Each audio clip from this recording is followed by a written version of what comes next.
Welcome to Vithi news లక్ష్యం సమాచితం. నేను మీ సాయి సుధా. ముందుగా హెడ్లైన్స్ చూద్దాం. 24 గంటల విద్యుత్పై కేసీఆర్ చెప్పేవన్నీ వట్టి బూటకమే. బీజేపీ రాష్ట్ర అధ్యక్షుడు బండి సంజయ్ ఆరోపణ. 45 రోజులలో గౌరవెల్లి ప్రాజెక్టు పూర్తి చేస్తాం. ఆర్థిక వైద్య ఆరోగ్య శాఖ మంత్రి హరీష్ రావు స్పష్టీకరణ.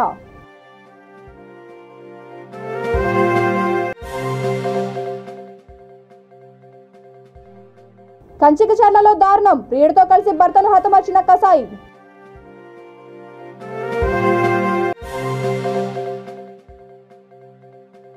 అసత్య ఆరోపణలతో ఆగిన మహిళా వాలంటీర్ పెళ్లి. డిజిటల్ అసిస్టెంట్ పై దాడి. ఇక డీటెయిల్స్ చూస్తే 24 గంటల విద్యుత్పై కేసీఆర్ చెప్పేవన్నీ వట్టి బూటకమేనని బీజేపీ రాష్ట్ర అధ్యక్షుడు బండి సంజయ్ ఆరోపించారు. యాదాద్రి భువనగిరి జిల్లా ఆలేరులో నిర్వహించిన ప్రజాగోస బీజేపీ భరోసా స్ట్రీట్ కార్నర్ మీటింగ్ లో ఆయన పాల్గొన్నారు. ఈ సందర్భంగా ఆయన మాట్లాడుతూ 24 గంటల విద్యుత్ ఇస్తున్నామని నిరూపిస్తే తన పదవికి రాజీనామా చేస్తానని, నిరూపించకపోతే సీఎం పదవి నుంచి తప్పుకుంటారా అని ఛాలెంజ్ విసిరారు. తాను తండ్రి పేరు చెప్పుకొని పార్టీకి అధ్యక్షుడిని కాలేదని, పార్టీ నుంచి కష్టపడి పైకి ఎదిగి వచ్చానని పరోక్షకంగా మంత్రి కేటీఆర్ ను ఉద్దేశించి వ్యాఖ్యానించారు. 2023 నాటికి హైదరాబాద్ లైఫ్ సైన్సెస్ పరిశ్రమ విలువను $250 బిలియన్ పెంచుతానని కేటీఆర్ చెప్తున్నారని, నిజానికి కల్వకుంట్ల కుటుంబం లేకపోతే 2030 నాటికి దాని విలువ $500 బిలియన్ పైగా ఉంటుందని అన్నారు. మోడీ పాలనను చూసి 150 దేశాలు భారత్లో పెట్టుబడులు పెట్టేందుకు ముందుకు వస్తున్నాయని చెప్పారు.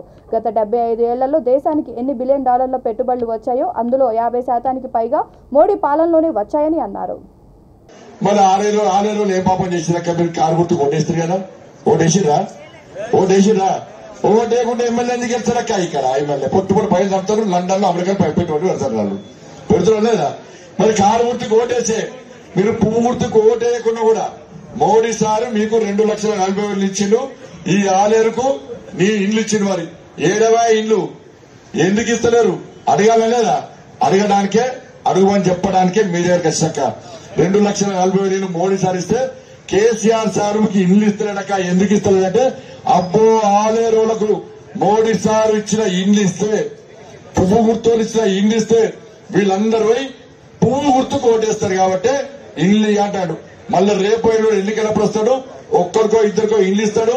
మళ్ళా ఓట్లు వేసుకొని పత్తాన్ని కూడా పోతాడు. అందుకే మీకు ఇండ్లు కావాలంటే ఇంకా పక్క రాష్ట్రంలో ఇచ్చినాక మేము పక్క రాష్ట్రంలో సంవత్సరం లోపల 70,000 ఇండ్లు కట్టించినాం. ఎన్ని వేలు? 70,000 ఇండ్లు సంవత్సరం లోపల పువ్వు గుర్తు కట్టించిందాడ. కట్టించిన దసరా రోజు మంచి ముహూర్తం చూసాం. ఎందుకంటే ఇండ్లకు వెనక అంత మంచి జరగాలని కోరుకుంటాం. మనం ముహూర్తం చూసి మనం గృహప్రవేశం చేస్తాం. మంచి ముహూర్తం చూసి 70,000 మందికి దసరా రోజు తాళం చేలిచ్చి గృహప్రవేశం చేసిన పార్టీ పువ్వు గుర్తు party Bharatiya Janata party. KCR sir మాత్రం ఆయన 100 గదిలో ఇల్లు కట్టుకున్నాడు. 100 కూడా ఇల్లు కట్టుకున్నాడు. రోజుకో రూపంలో తాగుతాడు, రోజుకో రూపంలో వంటాడు, రోజుకో రూపంలో లేస్తాడు, రోజుకో రూపంలో మీటింగ్ పెడతాడు. ఆయన సంవత్సరం లోపల 100 రూమ్ల ఇల్లు కట్టుకోవడం తప్ప, 100 రూమ్ల గది బిల్డింగ్ కట్టుకోవడం తప్ప మనకు ఒక్క రూము కట్టేటువంటి పరిస్థితి లేదన్న విషయాన్ని ఒక్కసారి గుర్తుంచుకోండి. ఈ ఆస్తి పాస్తులు నయీం పైసలు మొత్తం కేసీఆర్ కుటుంబం దగ్గరే ఉన్నాయి. నయీం బాధిత మాత్రం రోడ్డు ఉన్నారు. ఆ నయీం సంగతి ఏంది? దాన్ని సిట్టేస్తావు కదా, పైసలు ఎడవైనాయి. నీ కుటుంబం పైసలు మొత్తం ఏం చేసిందంటే ఇంతవరకు మాట్లాడతారని చెప్పిన బిడ్డ నయీం డైరీ దొరకబడతామా? ప్రభుత్వం వస్తే నయీం ఆస్తులు మళ్ళీ తిరిగి స్వాధీనం చేసుకుంటాం. నిర్వాసితులకు సాయం చేస్తూనే గౌరవెల్లి ప్రాజెక్టును వచ్చే 45 రోజుల్లో పూర్తి చేస్తామని రాష్ట్ర ఆర్థిక వైద్య ఆరోగ్య శాఖ మంత్రి హరీష్ రావు స్పష్టం చేశారు. గౌరవెల్లి ప్రాజెక్టులో నీళ్లు నింపి లక్షలాది ఎకరాలకు సాగునీరు అందిస్తామని భరోసా ఇచ్చారు. సిద్దిపేట జిల్లా హుస్నాబాద్ వ్యవసాయ మార్కెట్ కమిటీ నూతన చైర్మన్ పాలకవర్గం ప్రమాణ స్వీకార కార్యక్రమంలో ఆయన ముఖ్య అతిథిగా పాల్గొన్నారు. ఈ సందర్భంగా ఆయన మాట్లాడుతూ కేసీఆర్ హయాంలో ధాన్యం కొనుగోలుకు కాంటాలు వచ్చాయని, భూమికి బరువయ్యేంత పంట పడుతోందని అన్నారు. ఇవాళ దేశంలో ఒక నినాదం పుట్టిందని, ఆప్కీ బార్ కిసాన్ సర్కార్ అంటూ దేశమంతా కేసీఆర్ వైపునకు చూస్తుందని అన్నారు. బీఆర్ఎస్ వేసే ప్రతి అడుగు రైతుల కోసమేనని తెలిపారు. ప్లానింగ్ కమిటీ రాష్ట్ర వైస్ చైర్మన్ మాజీ ఎంపీ వినోద్ కుమార్, హుస్నాబాద్ ఎమ్మెల్యే సతీష్ కుమార్ మాట్లాడారు.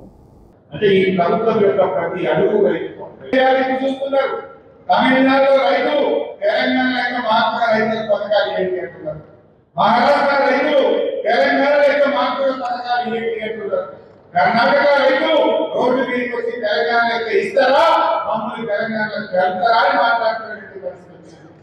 అందుకే ఇలా దేశంలో ఒక నినాదం పుట్టింది, ఆప్కీ బాత్ కిసాన్ సర్కార్ అనేటువంటి నినాదం పుట్టింది.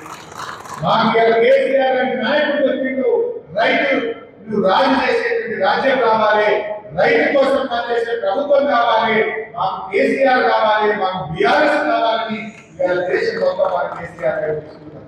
ఎందుకు చూస్తున్నారు? మన సర్కారు బాగున్నాయి, మన పనితీరు బాగుంది కనుక ఇలా దేశంలో ఇతర రైతులు, దేశ ప్రజలు ఇలా అప్కీ బాత్ కిసాన్ సర్కార్ అని కేసీఆర్ గారు చూసేటువంటి పరిస్థితి వచ్చింది. ఇది నిజంగా ఇది తెలంగాణ ప్రజలకు మనందరికీ కూడా గర్వకారణం. మన గౌరవాన్ని పెంచింది కేసీఆర్. ప్రతి రాష్ట్రం తెలంగాణ గురించి మాట్లాడుకుంటుంది. తెలంగాణలో రైతులకు బాగా జరుగుతుందగా మా దగ్గర దాన్ని చేయాలని మాట్లాడేటువంటి పరిస్థితి ఈ దేశంలో కల్పించిందంటే ఇలా మన ముఖ్యమంత్రి కేసీఆర్ గారు. కేసీఆర్ గారు ఇలా నీళ్ళు ఇచ్చి ప్రాజెక్టు పూర్తి చేసి కేసీఆర్ గారు తెలంగాణ నిలబెట్టుకున్నారు.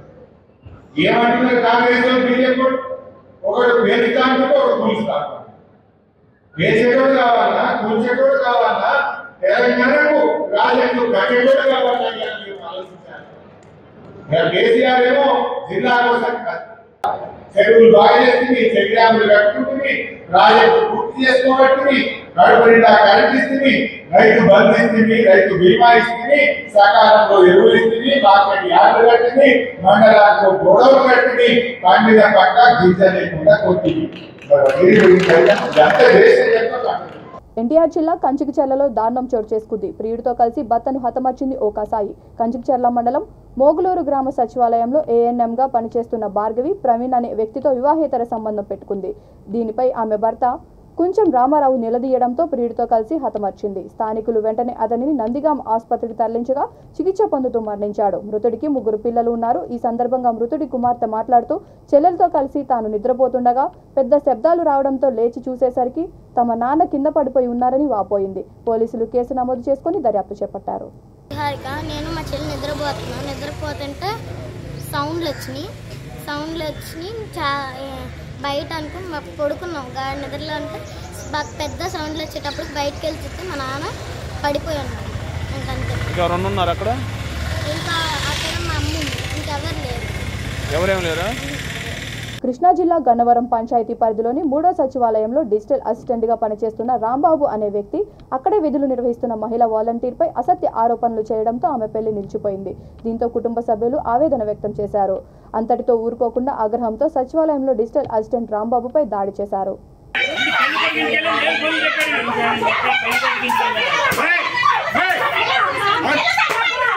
యువత నిరాశ నిస్పృహలకు లోను కాకుండా ఆశావహ దృక్పథంతో ముందుకు వెళ్లాలని నిపుణ సీఈఓ సుభద్ర హితవు పలికారు. హైదరాబాద్ కుక్కట్పల్లి జేఎన్టీయూలో నిపుణ అండ్ హెచ్ఆర్కో కంపెనీల ఆధ్వర్యంలో జాబ్ మేళా నిర్వహించారు. ఈ మేళలో IT, non IT, pharma, banking రంగాలకు చెందిన 264 కంపెనీలు పాల్గొన్నాయి. సుమారు 70,000 మంది అభ్యర్థులు హాజరయ్యారు. ఈ సందర్భంగా నిపుణ సీఈఓ మాట్లాడుతూ యువతకు ఉపాధి అవకాశాలు కల్పించాలనే లక్ష్యంతో పనిచేస్తున్నామని అన్నారు.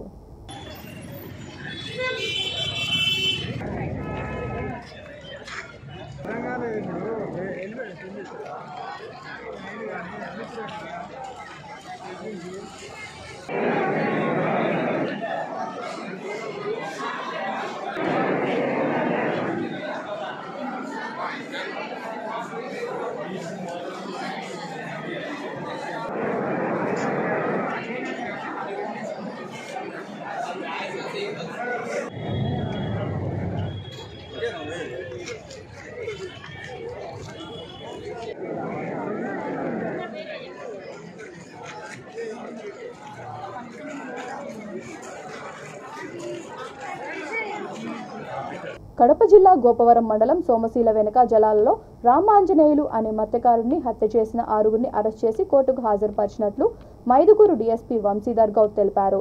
ఆయన కథనం ప్రకారం మృతుడు రామాంజనేయులకు ఇతర మత్స్యకారులకు మధ్య కొద్ది రోజుల క్రితం ఘర్షణ జరిగింది. ఈ ఘర్షణలో రామాంజనేయులను తోటి మత్స్యకారులు నీటిలో నుంచి ఒడ్డుకు పారిపోయే సమయంలో తాడుతో గొంతు నులిమి హత్య చేసి నీటిలో వేశారు. అనంతరం దీనిని సాధారణ మృతిగా చిత్రీకరించేందుకు ప్రయత్నించారు.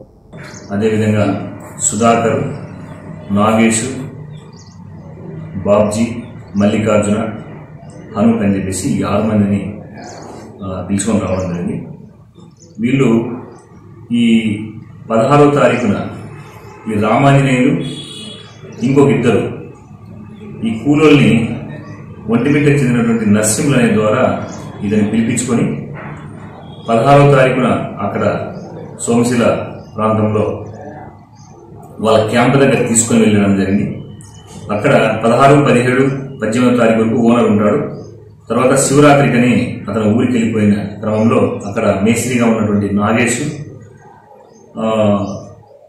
ఇతను రామాంజనేయులు ఇరువురు అంటే అతనికి ఎనికి వెళ్ళిపోవాలని చెప్పేసి ప్రొద్దుటూరికి చెప్పడము. దాంతో ఇతను ఈ నాగేష్ అనే అతనితో నువ్వు కూలికని వచ్చేసి మళ్ళీ ఇప్పుడు ఎలా వెళ్తావని చెప్పేసి గొడవపడడం, కొట్టడం. అదేవిధంగా 19వ తారీఖు ఉదయం 9 గంటలకి అతను వెళ్ళిపోతా ఉంటే ఎలా వెళ్తామని చెప్పేసి అతను గొడవపడి ఒక తాడు తీసుకొని, ఎందుకంటే ఇక్కడ కూలోళ్ళు ఇట్లా వెళ్ళిపోతా ఉంటే వాళ్ళకి ఇబ్బంది అని చెప్పేసి వీడిని చంపితేనే మిగతా వాళ్ళకు కూడా అందరికీ తెలుస్తుంది, లేదంటే ఇట్లా వెళ్ళిపోతా ఉంటే కూలోళ్ళు ఇబ్బంది అవుతుందని చెప్పేసి అతను ఈ నాగేష్, సుధాకర్ అనే వాళ్ళు ఒక తాడు తీసుకొని అతను వెళ్తా ఉంటే తాడు గొంతుకేసి లాగుతాడు. దాంతో అతను చనిపోతాడు. చనిపోయిన తర్వాత ఈ విషయము ఈ శివరాజ్ అని చెప్పేసి ఓనర్కి ఫోన్లో చెప్తారు. చెప్తే సరే డెడ్ బాడీ ఆడే పెట్టండి, ఈ మిగతా మా బంధువులు ఉన్నారు వాళ్ళ ముగ్గురిని పంపిస్తామని చెప్పేసి బాబ్జీ, మల్లికార్జున, హనుక్ అనే దాన్ని పంపించి ఈ బాడీని ఒక 7 కిలోమీటర్ల అవతల నీళ్ళలో వేసేయండి, పోలీస్ స్టేషన్కి చెప్తామని చెప్పేసి చెప్తారు. ఈ క్రమంలో ఇంకా ఈ కేసు నమోదు చేసుకుని వాళ్ళ మీద అనుమానం వచ్చిందని చెప్పేసి పోలీసు వాళ్ళు లోతుగా విచారిస్తున్నారని చెప్పేసి ఈ పెద్ద మనిషి దగ్గర వెళ్ళి వాళ్ళతో కలవడం జరగడంతో వాళ్ళు వచ్చి ఈ విధంగా జరిగింది, వాళ్ళకి ఏదైనా సాయం చేయమని చెప్పేసి ఆధార పెట్టడం జరిగింది. దీంట్లో ఈ SC/ST కేసు, మర్డర్ కేసుతో పాటు SC/ST సెక్షన్ వరకు వస్తుంది కాబట్టి DSP గారు, మైదుపూర్ DSP గారు, వంశీధర్ గౌడ్ సార్ దీన్ని ఇన్వెస్టిగేషన్ చేశారు. ఏలూరు జిల్లా నూజివీడులోని ఓ ప్రైవేట్ పాఠశాల యాజమాన్యం నిర్లక్ష్యం వల్ల గోడకూలి విద్యార్థి మృతి చెందాడు. విజ్డమ్ పాఠశాలలో మరుగుదొడ్డి వద్ద గోడ కూలింది. ఈ ప్రమాదంలో నర్సరీ చదువుతున్న విద్యార్థి నీల మణికంఠ మృతి చెందాడు. అయితే యాజమాన్యం ఈ విషయాన్ని బయటకు పొక్కనీయలేదు. ఆగిరిపల్లి మండలం ఈదులగూడెం గ్రామానికి చెందిన కందుల కోటేశ్వరరావు నందినీల కుమారుడు నీల మణికంఠ గోడ కూలడంతో రాళ్ల కింద పడి అపస్మారక స్థితి చేరుకున్నాడు. చికిత్స కోసం స్థానిక మెమోరియల్ ఆసుపత్రికి యాజమాన్యం తరలించగా చికిత్స పొందుతూ మృతి చెందినట్టు యాజమాన్యం చెబుతోంది. పట్టణ SI శివనారాయణ సంఘటనా స్థలాన్ని పరిశీలించి కేసు నమోదు చేసి దర్యాప్తు చేపట్టారు. యాజమాన్యం నిర్లక్ష్యం కారణంగానే కుమారుడిని కోల్పోయామని ఆవేదన వ్యక్తం చేశారు.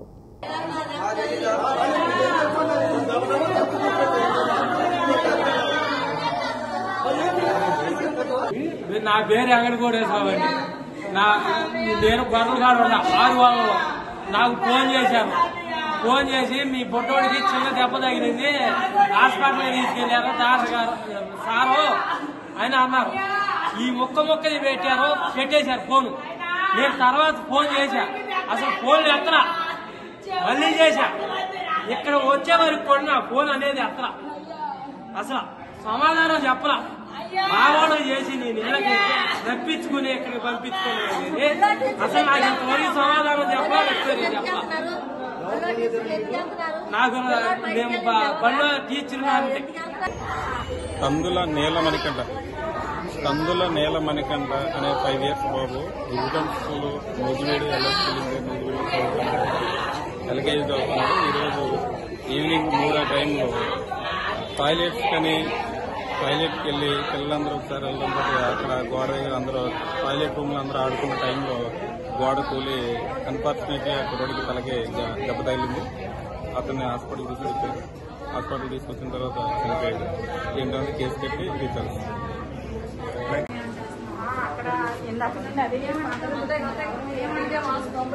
విశాఖ కంచరపాలెం రౌడీ షీటర్ శ్యామ్ ఆత్మహత్యకు పాల్పడ్డాడు. పోలీసుల వేధింపులే కారణమంటూ శ్యామ్ సెల్ఫీ వీడియో కలకలం రేగింది. గంజాయి అక్రమ రవాణా కేసులో గతంలో శ్యామ్ జైలుకు వెళ్లి ఇటీవలే జైలు నుంచి విడుదలయ్యాడు. పోలీసులు మళ్లీ గంజాయి కేసు బనాయించే ప్రయత్నం చేస్తున్నారని తెలిసి మనస్తాపం చెంది ఆత్మహత్యకు పాల్పడినట్లు కుటుంబ సభ్యులు ఆరోపిస్తున్నారు. మృతుడి బంధువులు, కుటుంబీకులు కన్నీరు మున్నీరుగా రోధిస్తున్నారు. విషయం తెలుసుకున్న పోలీసులు సంఘటనా స్థలానికి చేరుకుని పోస్టుమార్టం నిమిత్తం మృతదేహాన్ని ఏరియా ఆసుపత్రికి తరలించారు. కేసు నమోదు చేసుకుని విచారణ చేపట్టారు.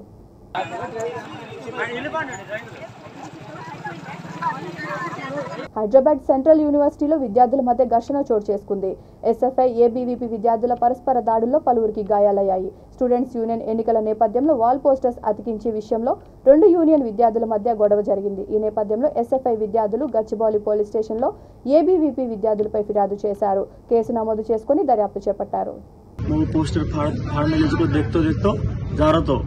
मैं भी वो ऐसा फिर भी देखते देखते हंसो जल्दी जा रहा तो बाहर जा रहा तो जेंस को उनको मार लार रहता नहीं काय को गाली देता नहीं ये पोस्टर तू फाड़ो नहीं रखता नहीं काय को गाली देते देते और गला पकड़े वीडियो काटे शुरू कर देने ना भैया मैं नहीं फाड़ा अनुकता नहीं कतरा कते भी वो बात माने सारी चाहिए कहीं भी मैं भी मेरा भी भैया है इधर अनुकता नहीं कतरा कते भी तू क्या करता रहे अनुकता नहीं कौन सा डिपार्टमेंट तेरा चोर है तू ये उकता नहीं मन मारे शुरू कर देने गला भी हेड पटका देना मन गला पकड़ता नहीं और बस कान की दो अनानंद फोन की दो अनानंद का नाम को आवाज को मन मारन हेड पटका देने चोट भी लगी.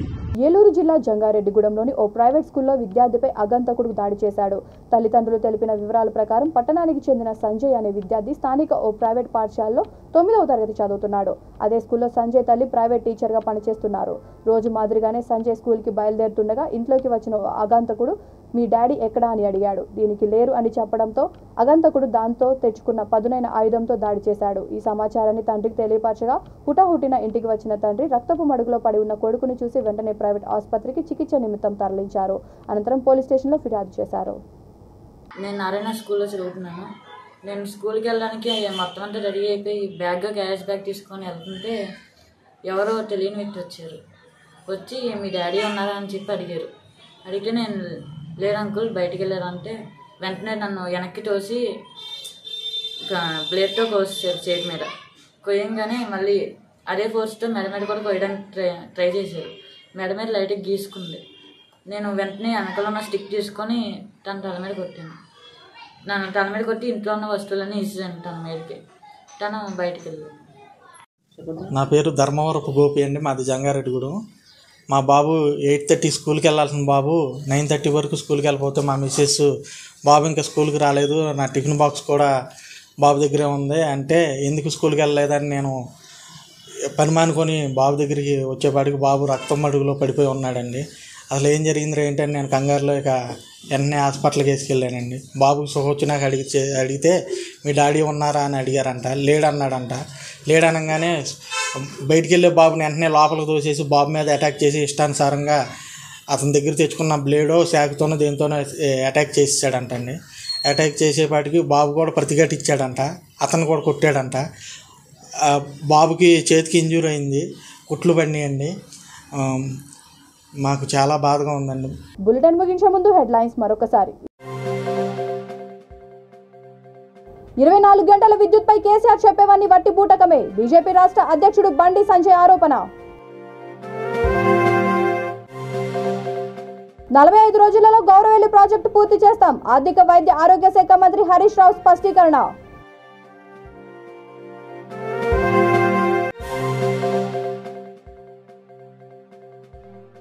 కంచికచర్లలో దారుణం. ప్రియుడితో కలిసి భర్తను హతమార్చిన కసాయి.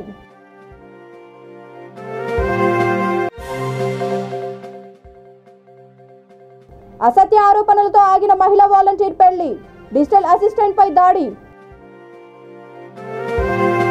ఈ బులెటిన్ ఇంతటితో సమాప్తం. మరొక బులెటిన్తో మళ్ళీ కలుద్దాం. అంతవరకు చూస్తూనే ఉండండి V3 న్యూస్. లక్ష్యం సమాజితం.